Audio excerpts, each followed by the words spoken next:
Hello, dear student. How are you today? Open your book, page 96. Adventure.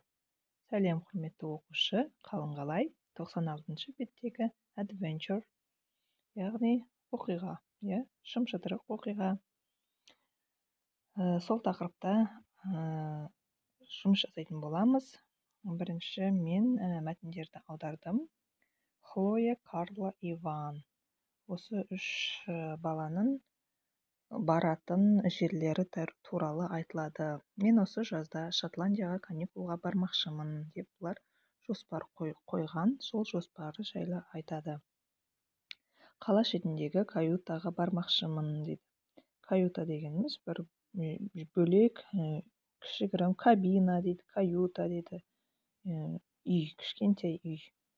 Қала шетінде каютаға бармақшымын, онда 50-ге жуық жаттығулар бар дейді, жәнегі баратын жерінде.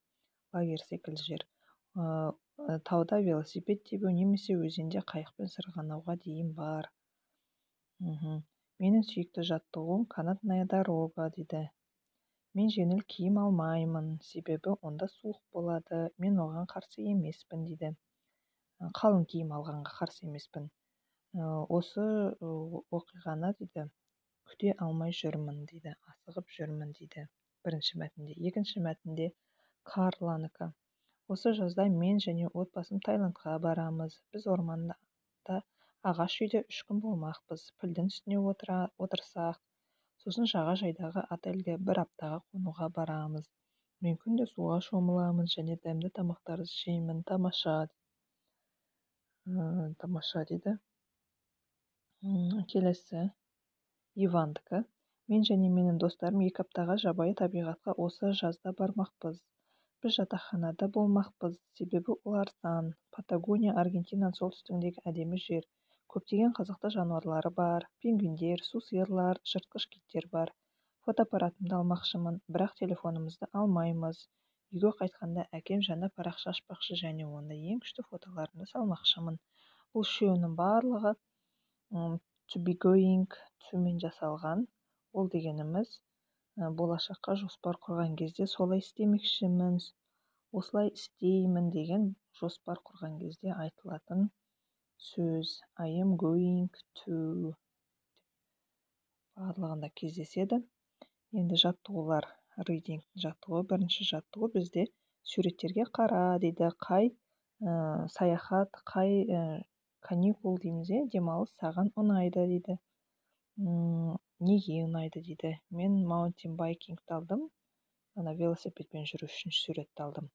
Because you see interesting things in your way. Жолда сен қызықты нәрселер көресің. In the forest or mountain you can see foxes, rabbits, wild animals. Орманда немесе тауда сен жабайы жануарларды көресің. Оның ішінде түлкілерді көруге болады, қояндар көруге болады, және де басқа жабайы жануарлар көруге болады деп жаздым. Екінші тапсырмада мыналарды match each speaker with a correct activity. Қай балаға тиісті дейді. Қай баланың мәтінде айтылған, қай сурет. Хлоянкі 1, 2, 3. Хлояды көптеген жаттығулар айтты. Ол 50-ден астам жаттығу деп айтты ғой. Соның ішінде біріне канатная дорога, екіншісі қайық айтты, үшіншісі mountain biking айтты Хлоя. Үшінші Карла.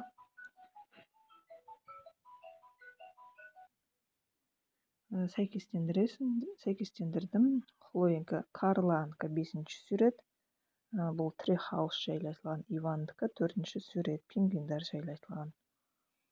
Келесі 3-ші тапсырмада read about Хлоя, Карла and Ivan's holiday plans again. Оқы дейді қайтадан мәтінді. Қайсы план, жоспар қайсынікі, мына жерде жазып қойдым. Go on holiday for a week. Кімдікі бұл? 1 аптаға демалысқа барады. Екінші, бұл Хлоянкі. Екінші, stay more than one place. Bir жерден артық жерде қалу. Біреуінде хостелда қалам және отельде қалам деп жатты ғой. Бұл Карланыкі. Карла мысалы hotel дейді, отельде қалады және де treehouse'да қалады, 2 жерде қалады. Үшінші stay in the countryside дейді. Ал жаңағы қаланың шетінде қалады. Бұл бізде Хлоя, жаңағы Scottish countryside деген.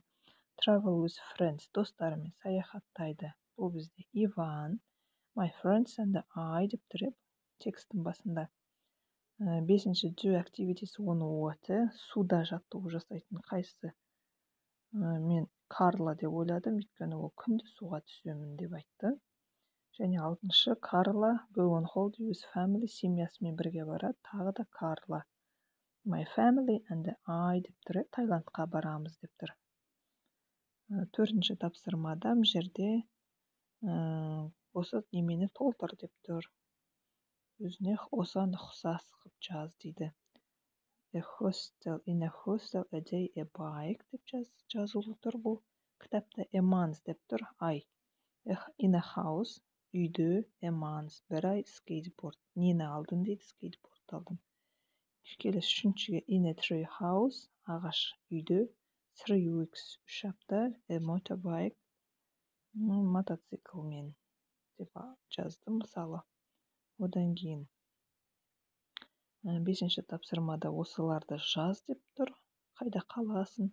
Алтыншы тапсырмада уже айт деп тұр.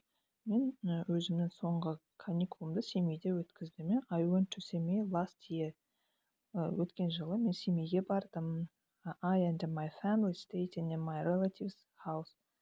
Мен және менің отбасым туысқанымның үйінде қалдық. Relatives. We went to circus and to the main park of Семей. Біз циркқа бардық және де Семейдің басты паркіне бардық. We spent a week. Бір апта болдым. I played with balls and ride a bike. Велосипедпен, доппен ойнадым. I took a bike and a ball. Мен осы велосипедпен допты алдым өзіммен бірге. Осымен сабақ аяқталды. Қош сау болыңдар.